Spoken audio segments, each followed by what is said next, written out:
자, 보건소장까지 보셨고, 자, 그 다음에 결핵 환자 등에 대한 의료를 실시하기 위한 조치입니다. 자, 시도지사 또는 시장군수구청장 묶어두셨습니다. 요 사람들은 결핵 환자에 대한 의료뿐만 아니라 가부터 마번까지 해당하는 사항에 대한 조치를 해야 합니다. 가번부터 마번까지 묶어서 체크해 두시고, 가번, 결핵 환자 등의 발견 및 신고 접수, 나번, 결핵 환자 등의 추구 검사, 집단 유행 사례에 대한 역학조사이죠. 역학조사에다가 가로넣기 해주시고, 아까 보건소장에서는 사례조사였는데 이제 여기부터는 역학조사라는 말이 나옵니다. 다번, 결핵 환자 등에 대한 검사와 투약, 라번, 결핵 환자 등과 관련된 기록, 통계 이런 것들의 관리, 마번, 그 밖에 질병관리청장이 정하는 고시 이렇게 해서 그 조치를 취할 수 있습니다. 자, 4번 집단 결핵 환자 발생 시의 조치 어떻게 해야 되느냐? 이것도 시도지사, 시장군수, 구청장입니다. 어떻게 해야 되느냐? 역학조사를 실시하고 결핵 검진, 잠복 결핵 검진을 실시한 후에 잠복 결핵 감염자에 대한 치료 등의 조치를 하여야 한다. 집단 발생했으니까 검사해야죠. 그래서 결핵 검진도 해야 하고 잠복 결핵 검사도 해야 합니다. 그래서 두 가지 실시하고 적절한 조치를 취하여야 한다. 자, 역학조사예요. 결핵 환자가 발생을 했다라고 하면 역학조사해야 합니다. 마찬가지로 역학조사를 시행하는데 거짓으로 또는 회피하거나 방해를 하거나 이렇게 했을 때 벌칙도 있습니다. 아까 사례조사 방해했을 때의 벌칙과 동일합니다. 2년 이하의 징역 또는 2천만 원 이하의 벌금에 처해진다. 기억하시면 되고요.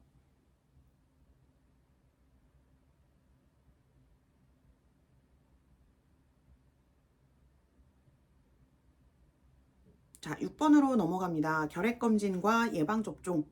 자, 결핵검진 해야 하죠. 결핵검진을 실시해야 합니다. 어디에 근무하는 사람이 해야 되느냐? 기억부터 시효번까지 나와 있습니다. 자, 의료기관장, 산후조리업자, 학교장, 유치원, 어린이집, 아동복지시설, 그 밖에 보건복지부령으로 정하는 기관 학교장. 이 기관장들은 종사자에게 결핵검진을 실시해야 합니다. 자, 그리고 나번에 보시면 또 한 가지 경우가 나오는데요. 어느 시설에서 결핵검진을 해야 되느냐? 기억부터 리을까지 또 나와 있습니다. 사회복지시설,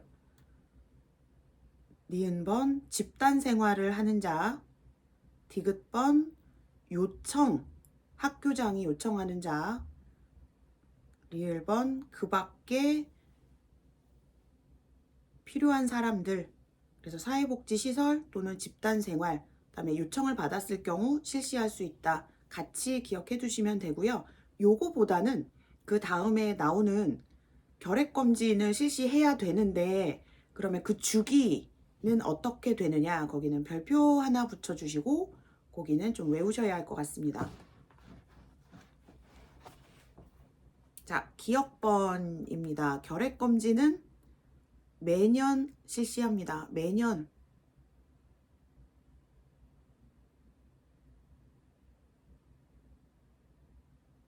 두 번째 니은에 나와 있죠. 잠복결핵 감염검진.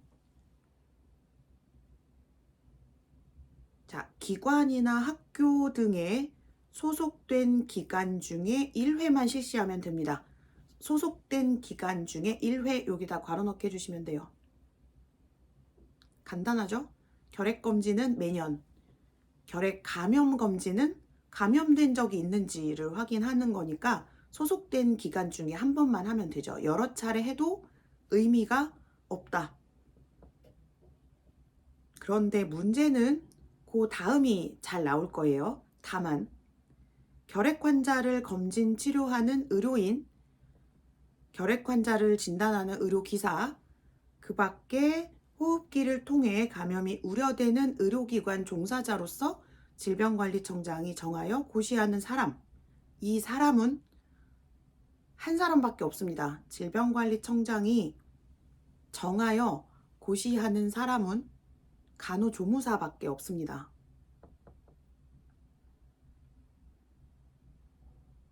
그래서 요 사람들은 잠복결핵 감염 검진도 매년 실시합니다.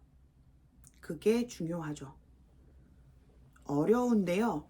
쉽게 얘기하면 결핵병동에 근무하는, 그쵸? 결핵 전문병원, 그것도 어렵다 그러면 결핵 환자를 돌보는 결핵병동에 근무하는 의사, 의료인, 그쵸? 그 다음에 의료기사, 엑스레이 매번 찍어야 되고, 그쵸? 결핵균 검사 매일 해야 되니까 의료기사, 그 밖에 간호조무사는 매년 실시해야 합니다. 전년도에 잠복결핵 감염 검사했는데 음성이었어요. 근데 올해는 양성으로 나왔어요. 그쵸? 그러면 올해 감염이 됐구나. 이거를 우리가 알아볼 수 있다. 이 말이죠. 그래서 결핵 검진과 잠복결핵 감염 검진 주기 기억하시면 되고, 특히 다만으로 나왔던 거 잠복결핵 감염 검진을 매년 실시해야 하는 경우가 언제이냐, 요거를 좀 체크해 두시고 기억하시면 될 것 같습니다.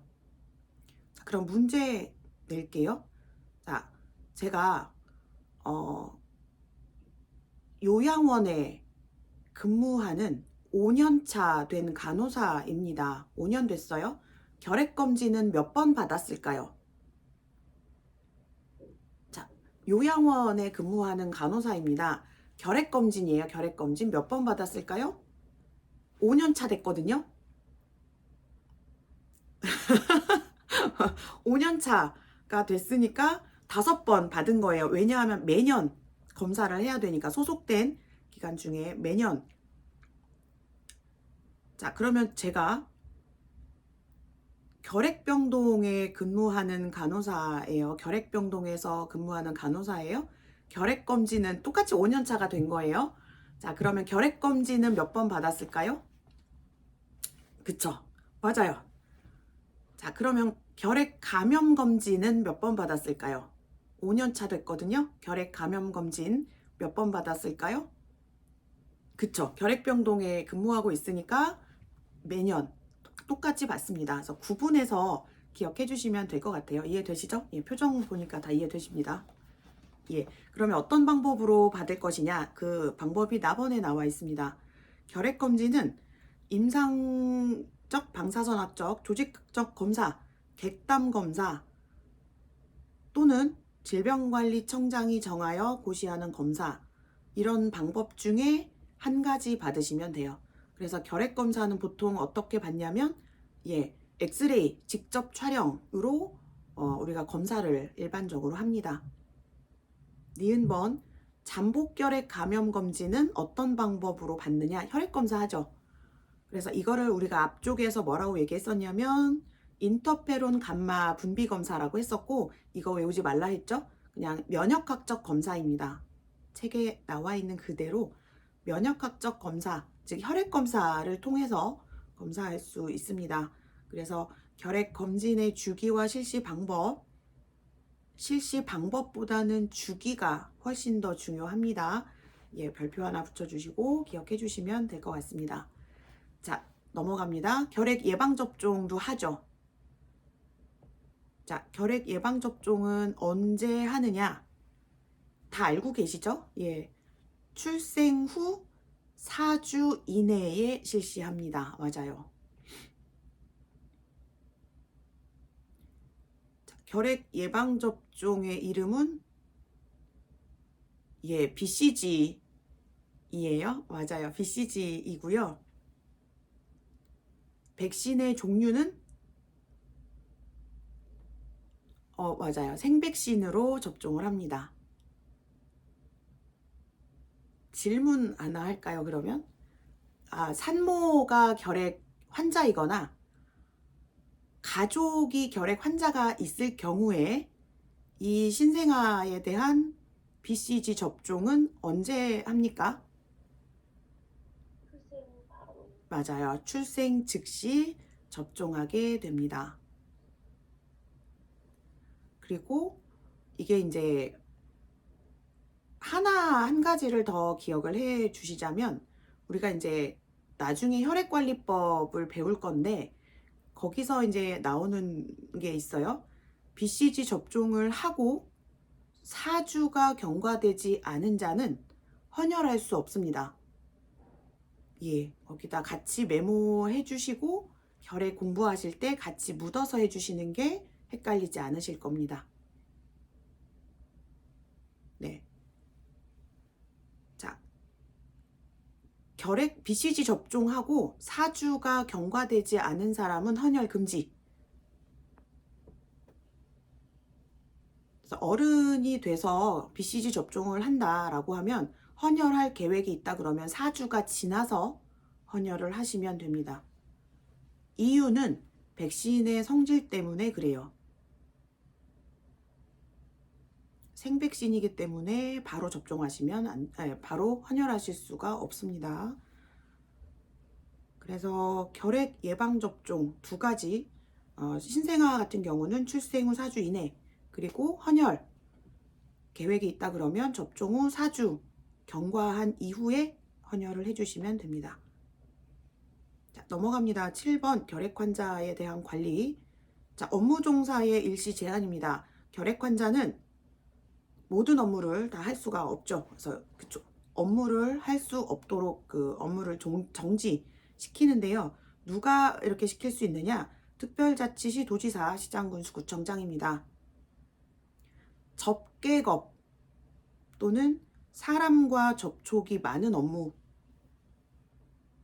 전염성 소실 판정을 받을 때까지 정지하거나 금지하도록 명령해야 합니다.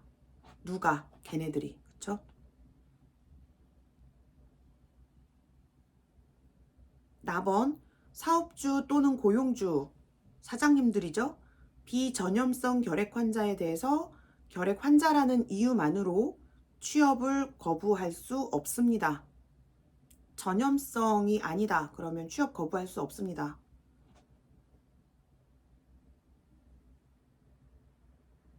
취업을 거부했다 그러면 벌칙이 있습니다. 1,000만 원 벌금형에 처해집니다. 1,000만 원. 징역은 없습니다.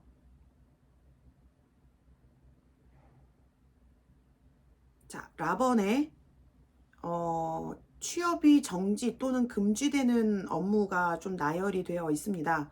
참고하시면 의료기관에 근무하는 의료인의 업무, 그 보조 업무. 니은번 보육, 교직원의 업무와 보조 업무. 디귿번 선박과 비행, 폐쇄된 공간이죠. 그래서 선박, 비행 업무는 금지해야 되고요. 리을번 보시면 공중과 직접 접촉하는 횟수가 많아요. 그리고 고위험군과 대면하는 빈도가 높아요. 요 2가지 경우에도 업무 종사의 일시 제한 될 수 있습니다.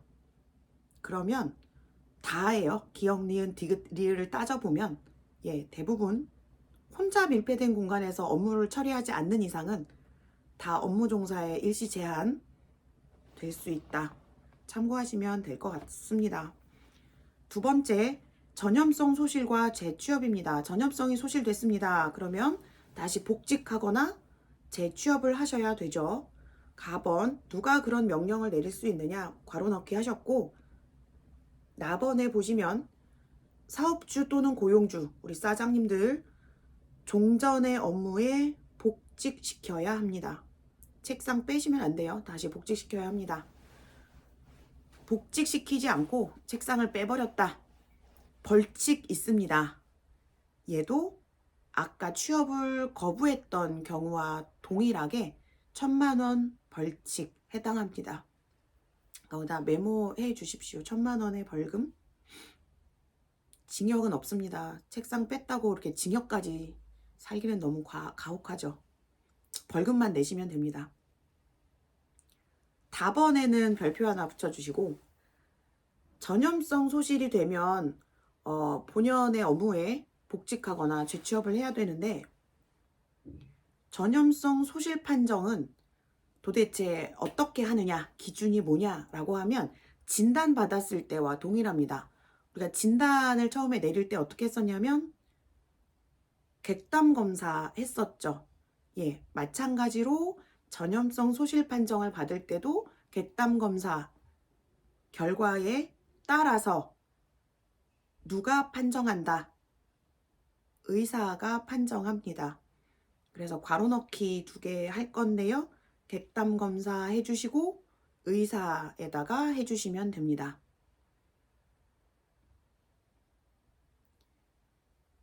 자, 또 이게 시험 문제에 나오죠. 뭐라고 나오냐면 우리 선생님들 틀려라 라고 나옵니다. 제가 읽어볼 테니까 OX 표시만 해주시면 돼요. 자, 전염성 소실 여부는 객담 검사 결과에 따라 내과 의사가 판정한다.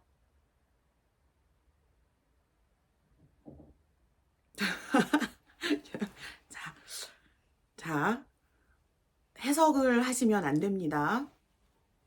해석을 하지 마시고 법률에 나온 문구 그대로 전염성 소실 여부는 객담 검사 결과에 따라 내과 의사가 판정한다. 이제 눈치 까셨어요. 네, 그렇게 장난을 잘 칩니다. 왜냐하면 보통 우리가 상식적으로 생각할 때 결핵이 있다 그러면 내과로 진료를 받으러 가지 정형외과나 성형외과, 피부과는 안 가죠. 그러니까 우리 머리에서 한번 해석한 거예요. 그런데 정형외과 의사도 가능하다는 얘기예요. 의사니까요. 그죠? 예. 그래서 법률 나온 용어 그대로 객담 검사 결과에 따라 의사가 판정한다. 그래서 의사라는 말이 중요합니다. 그래서 그 부분을 틀려라 라고 장난을 많이 칠 거예요. 그래서 내과 의사, 네, 또는 뭐 다른 과 의사 이렇게 하면 다 틀립니다. 그냥 공통적으로 의사가 판정한다. 기억하시면 됩니다. 자, 넘어갑니다. 2번 명령.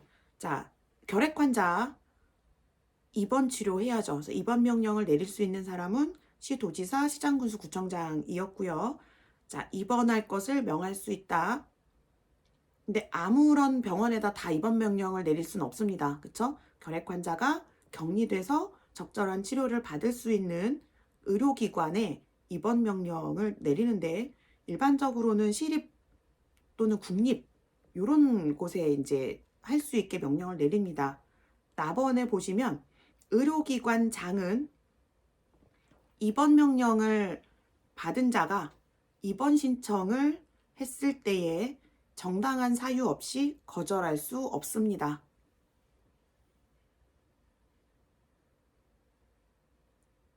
거절할 수도 있겠죠. 그쵸? 왠지 싫어요. 거절하고 싶어요. 그럴 경우 정당한 사유 없이 입원 신청을 받아주지 않은 경우에도 벌칙이 있습니다. 자, 어떤 벌칙이냐면 징역을 살아요. 역학조사와 사례조사를 방해했을 때와 동일한 벌칙에 취해집니다. 그럼 몇 년짜리였죠? 예, 거기다 써놓으세요. 2년 이하의 징역 또는 2천만 원의 벌금에 처해집니다. 누가? 의료기관장이에요. 예, 의료기관장.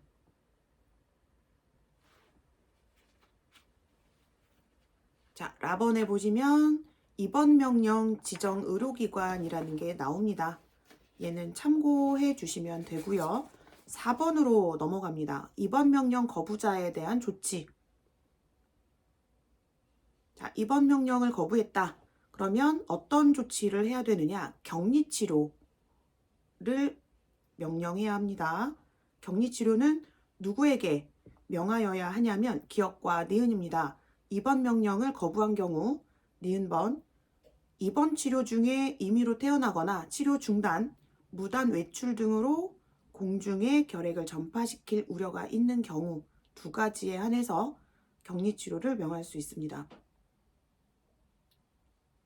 근데 생각을 또 해보자고요. 입원 명령을 내렸는데 입원을 거부해요. 입원 치료 중에 무단으로 외출해서 안 돌아와요. 자, 그러면 이 사람들 어떻게 해요? 빨리 잡아와서 치료해야 되겠죠. 자, 잡아올 때 누구에게 요청을 했었느냐? 누구였죠? 맞아요. 그분. 경찰서장에게 이에 필요한 협조를 요청할 수 있습니다. 그래서 나번에 보시면 경찰서장님이 한 번 더 나오십니다. 괄호 넣기 해주시고, 경찰서장님이 지금 3번째 나오고 있죠. 기억나세요? 의료법에서는 언제 나왔었냐면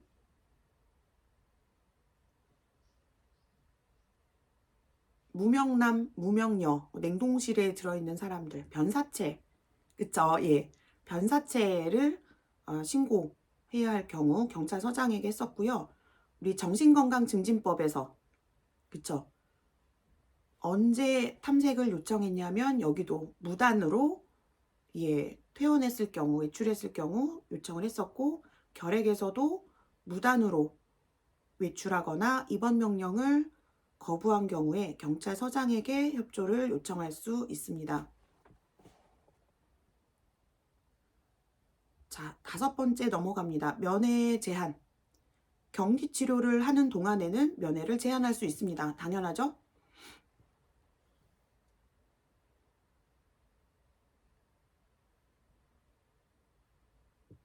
나번 격리 치료 면회를 제한하는 경우에는 최소한의 범위에서 해야 되고요.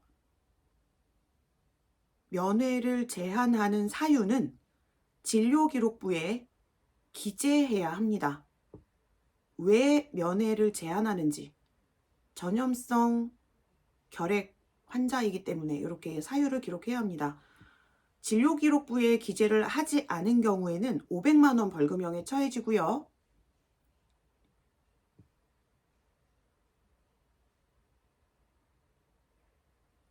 면회를 제한하는 사유를 진료기록부에 기재해야 합니다. 자, 그러면 이 면회를 제한하는 사유 몇 년 보관할까요? 맞아요. 진료기록부는 10년 보관이었죠. 네, 맞습니다. 그래서 의사가 작성하는 진료기록부, 수술기록부 이거는 10년 보관이기 때문에 면회 제한하는 사유도 10년 보관하셔야 합니다. 자, 6번으로 넘어가요. 입원 명령을 받은 결핵 환자의 생활보호할 수 있습니다.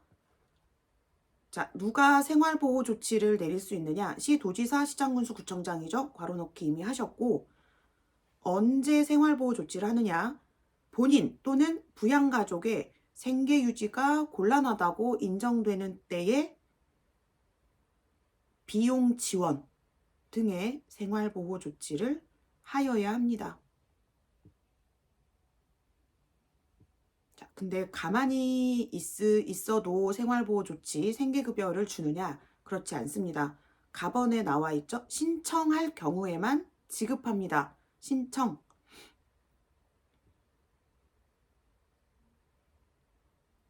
신청하셔야 하고요. 그 기간 언제까지 그 생계급여를 지급을 하느냐? 라번에 나와 있습니다.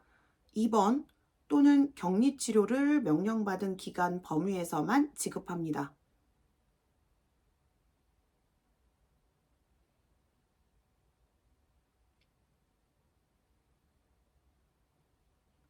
자, 7번으로 넘어갑니다. 재소 중인 전염성 결핵 환자에 대한 조치. 재소 중이다. 교도소에 있잖아요. 그래서 교정시설장이 적절한 조치를 하시면 됩니다.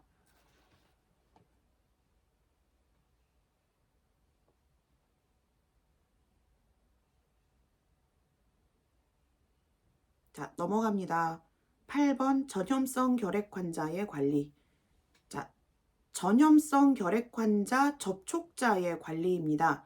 누가 접촉자 관리를 하느냐?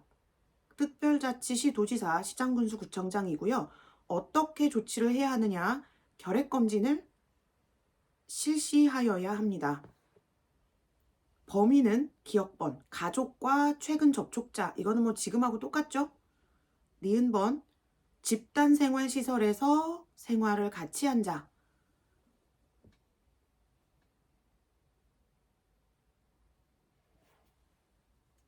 결핵검진을 실시하여야 한다.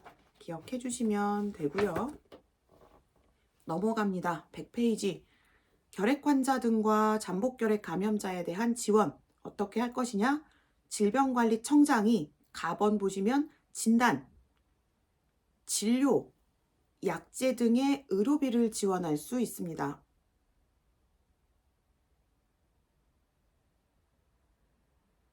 언제까지 지원할 수 있느냐? 나번에 나와 있죠? 결핵이 완치될 때까지 또는 잠복결핵이 완치될 때까지 진단, 진료, 약제 등의 의료비를 지원한다.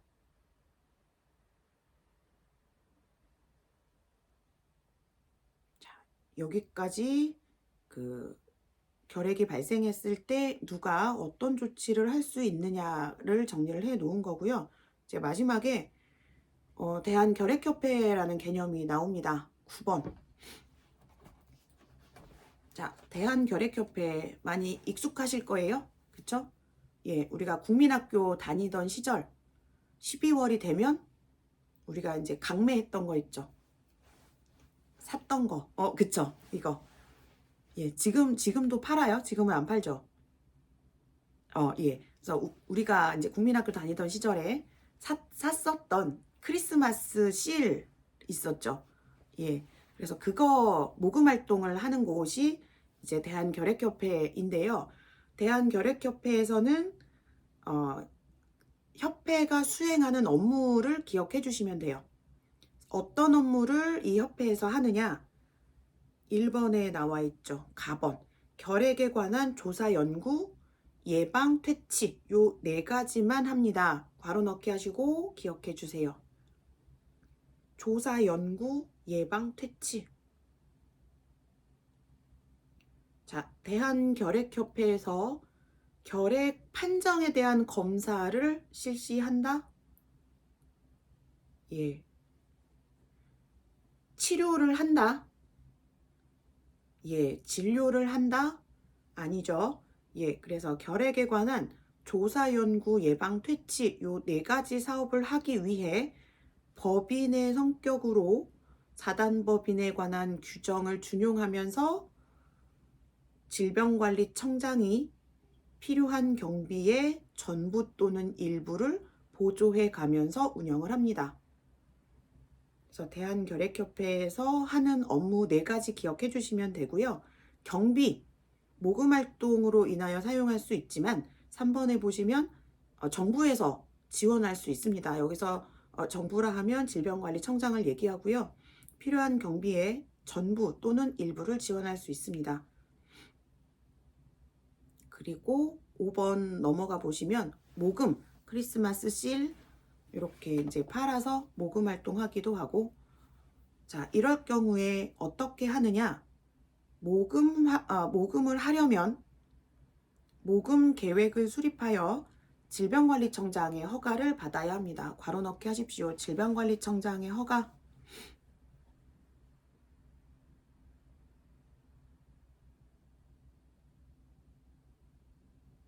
모금 계획서를 수립해서 질병관리청장에게 제출을 하고 허가를 받아야 하는데, 그 모금 계획서에 어떤 내용들이 들어가야 되느냐를 보시면 니은번에 나와 있습니다. 모금의 목적, 그 사용 계획, 모금 지역, 모금 방법, 모금 기간, 모금 예정 총액 요 내용들이 싹 다 계획서 안에 들어가 있어야 합니다. 그냥 줄 쫙 그어 두시고 참고해서 기억하시면 될 것 같습니다. 자, 넘어갑니다. 경비 및 보조금 쭉 나오는데요. 보시면 1번부터 볼게요. 특별자치시 특별자치도, 시군구가 자체적으로 부담하는 경비가 있습니다. 한 장 넘겨보시면 뭐가 있냐면 집단 발생했을 때 드는 경비, 결핵검진 경비, 예방접종 경비, 결핵 환자의 입원비, 생활보호 조치, 전염성 결핵 환자 접촉자 검사에 드는 경비, 이런 것들을 할 수 있는데 가부터 밥원까지 잘 째려보시면 이거 누가 했던 업무였냐면 특별자치 도지사, 시장군수구청장이 했던 업무였고요. 시도지사, 시장군수구청장이 했었던 업무입니다. 전 시간에 선생님들이 외우셨던, 즉 조치를 내리는 사람이 비용도 부담하는 거예요. 그래서 경비 부분에서는 달달달달 외우실 필요가 없죠. 기본적으로 누가 어떤 조치를 하느냐 그러면 경비도 걔가 내는 거예요. 그렇게 이해하시면 공부하시기 편합니다. 두 번째, 시도가 부담하는 경비가 있습니다. 시도가 부담하는 경비, 이거 시도지사, 시장군수구청장이 할 수 있는 조치와 동일합니다. 결핵환자 의료조치, 집단 발생했을 때 입원명령, 생활보호조치, 격리명령, 이런 것들이거든요. 외우실 필요가 없다. 3번 보세요. 국가가 부담하는 경비. 국가라고 하는 거는 질병관리청장이었죠. 이 사람이 부담하는 경비는 의약품 생산, 결핵진료기관 설치 운영, 홍보, 통계사업, 관리사업, 잠복결핵 감염자에 대한 의료비 지원, 이거 쭉 생각해 보시면 질병관리청장이 하는 업무였습니다. 그쵸? 그러니까 본인이 하는 업무에 대해서는 그 돈도 본인이 그냥 내는 거예요. 그래서 경비 부분이 시험 문제에 나왔다라고 하면 어떻게 생각하시냐면, 이 사람이 어떤 업무 했었지? 이 사람이 어떤 조치를 했었지? 이거를 기억하시면 분류하시기가 편합니다.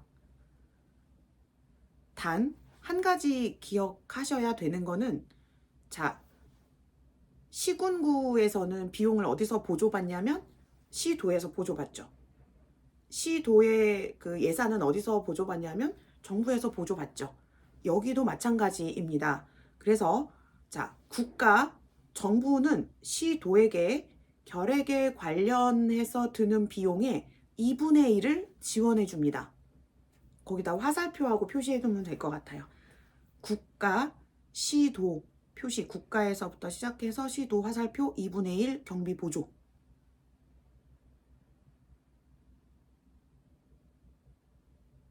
그러면 시도는 다시 시군구에게 경비를 보조해 줘야 되겠죠. 예, 얼마 보조해 주냐면 3분의 2를 지원해 줍니다. 더 많죠. 그래서 그것만 기억해 주시면 될 것 같아요. 국가는 시도에게 2분의 1 경비 보조, 그리고 시도는 다시 시군구에게 3분의 2를 보조. 그리고 경비가 시험 문제 나오면 어떤 조치를 누가 내리는가, 요거를 좀 기억해 주시면 좋습니다. 자, 넘어가고요. 자, 그 다음에 11번으로 갑니다. 우리가 또 입이 간지러울 때가 있죠. 비밀 누설 금지, 권한의 위임과 위탁입니다. 자, 여기서는 1번 별표 붙여주시고, 자, 결핵관리 업무에 종사하는 자 또는 종사하였던 자, 업무상 알게 된 환자의 비밀을 정당한 사유 없이 누설하여서는 안 됩니다. 자, 여기 괄호 넣기 하나 할까요? 어디다 하면 좋겠어요?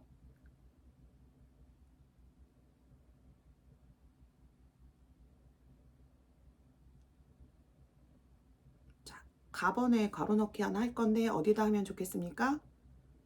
결핵관리 업무에 종사하는 자. 탈락. 정당한 사유 없이 정당한 사유. 탈락. 업무상 알게 된. 탈락. 거기 말고. 하였던 자. 탈락. 환자의 비밀. 맞습니다. 환자에 괄호 넣게 해주세요. 왜냐하면 자, 의료법에서도 비밀 누설 금지가 있었습니다. 여기서는 누구의 비밀 누설 금지였냐면 의료법에서는 비밀 누설 금지 누구의?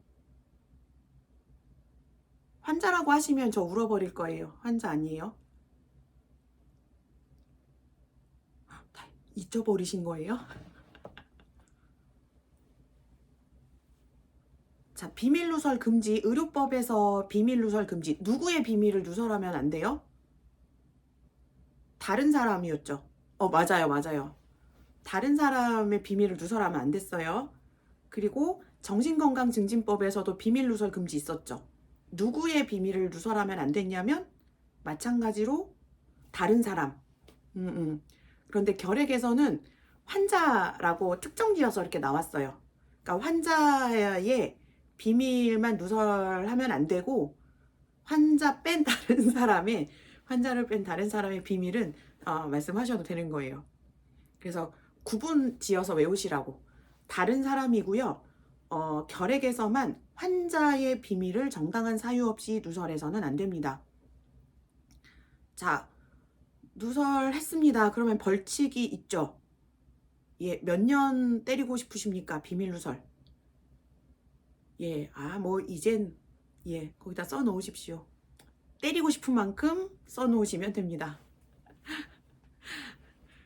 비밀 누설은 무조건 3년이에요. 3년 이하의 징역 또는 3천만 원 이하의 벌금형이고요. 2년짜리가 나중에 하나 나올 겁니다. 그래서 그것만 그때 가서 제가 머릿속에 심어 드릴게요. 우선 비밀 누설의 벌칙이다 그러면 무조건 3년 또는 3천 이렇게 기억해 주시면 될 것 같습니다. 그래서 비밀 누설의 금지는 가번만 체크, 환자에 괄호 넣게 해주시고 3년 3천 이렇게 메모해 주시면 충분합니다. 자, 여기까지가 결핵 예방법이고 12번에 보면 벌칙이 나옵니다. 벌칙은 우리 조아혜 선생님이 공부해 주시면 될 것 같고요. 결핵 예방법에서는 메모하신 벌칙, 그것만 공부해 주시면 될 것 같고, 말씀드리지만 용어 정의, 결핵 검진 주기, 그리고 누가 어떤 조치를 할 수 있는지, 그래서 그렇게 연계 지어서 공부해 주시면 어떤 문제가 나와도 다 맞추실 수 있을 겁니다. 네.